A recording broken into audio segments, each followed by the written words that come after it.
Gracias por los datos, Priscila. Pues ya estamos de vuelta aquí en el foro, siguiendo con nuestro análisis en perspectiva, que además ha sido debatido el día de hoy. Luis, tú planteabas el tema de que la inversión era muy importante, si no me equivoco, incluso ordenando los factores, que es primero inversión y después hablamos del tema del salario mínimo. ¿Lo entiendo bien o no? No, yo creo que sí, sin duda. Yo creo que el gran reto que tiene el país es el empleo. No somos capaces de generar el empleo que requerimos. Falta capital, falta inversión. Y no se ha dado la inversión por muchas razones. Porque no ha habido inversión pública suficiente. Por cierto, a marzo de este año, la inversión pública como proporción del PIB tuvo su peor número en los últimos 70 años. O sea, tú dices, el Estado no está invirtiendo. No está invirtiendo. La infraestructura es un complemento fundamental para la actividad económica.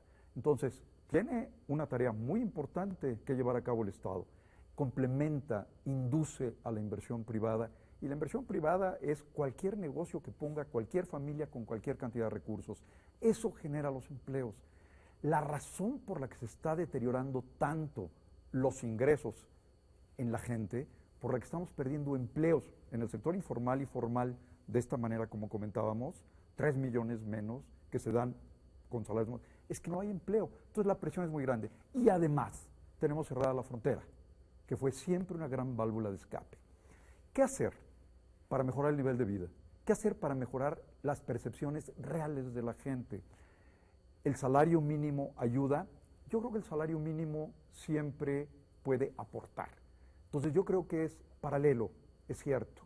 Hay que ver cómo subir el salario mínimo sin que tenga efectos negativos. ¿Qué quiere decir que no tenga efectos negativos? Y esto es muy importante. Nuestro país es un país manufacturero. Si el salario mínimo incrementado de una manera muy ambiciosa, con propuestas de incrementos anuales durante los siguientes años de 10%, de 12%, sí va a impactar los costos. Al impactar los costos, siempre los precios suben por elevador, mientras los salarios suben por escalera. Este es el argumento, digamos, como no, yo de diría, la inflación, ¿no? Yo diría dos cosas en el primer tema. Yo creo que tiene razón Luis. Es fundamental la inversión pública y privada. Es importantísimo, pero por décadas hemos esperado que llegue la inversión, con la inversión creceremos, con el crecimiento se generarán empleos, estos serán más productivos y entonces a la gente le irá mejor. Nosotros decimos, bueno, creemos que a la gente le puede ir mejor, a partir de tener un mayor ingreso va a ser más productivo y vamos a fortalecer el mercado interno, en paralelo se invierte, en paralelo crecemos por las dos fuerzas, no solo por una, y entonces desde el principio, pensando en que nos vaya mejor a todos, vamos creciendo de manera más razonable, es decir, hay que redistribuir en este país tan desigual si queremos pensar en crecer y en que haya esto. Ahora, inversión ha habido, no la que queremos, no la suficiente, pero inversión en este país ha habido y gran parte de la riqueza que esa inversión ha generado se ha ido a las ganancias de capital y cada vez menos a pagarle al trabajador.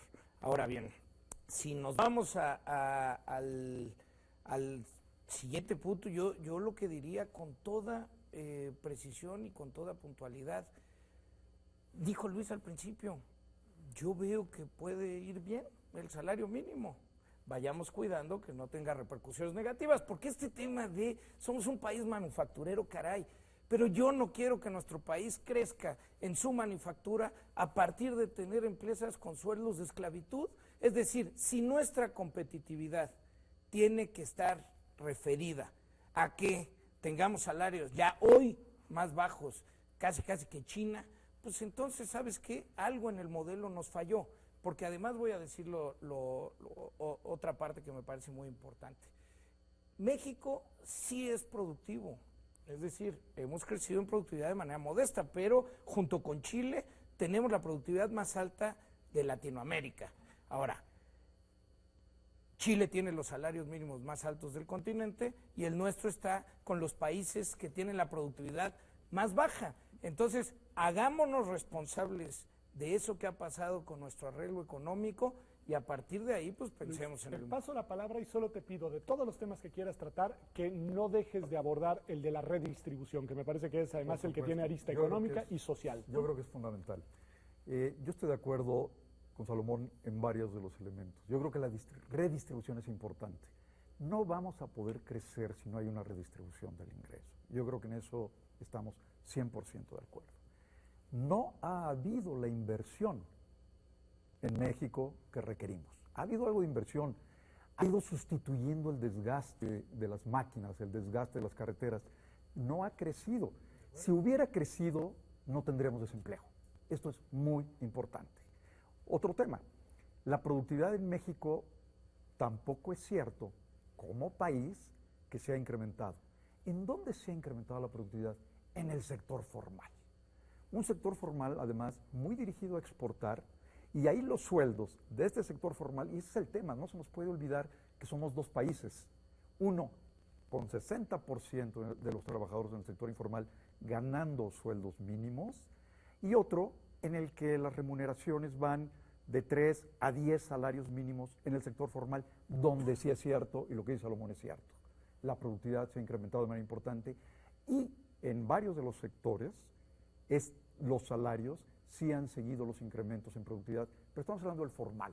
Entonces, incrementar el salario mínimo de manera razonable creo que es muy importante. El efecto que se pueda lograr creo que es muy importante, redistribuir creo que es muy importante, pero cuidado, si instalamos incrementos de 10% anuales, instalamos un esquema de inflación automático. Y ya vimos qué sucede con la inflación en el pasado. Deteriora el poder adquisitivo de los trabajadores y es algo que no podemos correr el riesgo. O sea, hay que ser muy prudentes y muy cuidadosos. Por lo que veo hay un poco, o sea, hay un cierto acercamiento, porque al final el punto es sí, entrémosle. Yo creo que lo hay. Estamos de acuerdo con la inversión. Estoy de acuerdo que la inversión, que no hemos invertido lo necesario, y estoy de acuerdo con que necesitamos generar más empleos. También estoy convencido que hay fallas en nuestro mercado, que genera monopsonios, es decir, una fuerza del contratante que contrata por abajo del salario, pero no me voy a meter a eso, creo que ya estamos de acuerdo. Y me iría a lo que está proponiendo Miguel Ángel Mancera en el incremento, porque creo que eso responde de alguna manera. De 67 pesos con 29 centavos, la propuesta es que a 2015 vayamos a 82 pesos con 86 centavos. ¿Por qué 82 pesos con 86 centavos? Porque según Coneval es la línea de bienestar mínimo, es decir, lo que necesita un adulto con un dependiente para poder comprar los alimentos. Ahí estaríamos en lo que dicta la Constitución, que era lo que tú mencionabas antes. No, ni siquiera ahí no estaríamos, ahí estaríamos en la línea de pobreza alimentaria. Okay.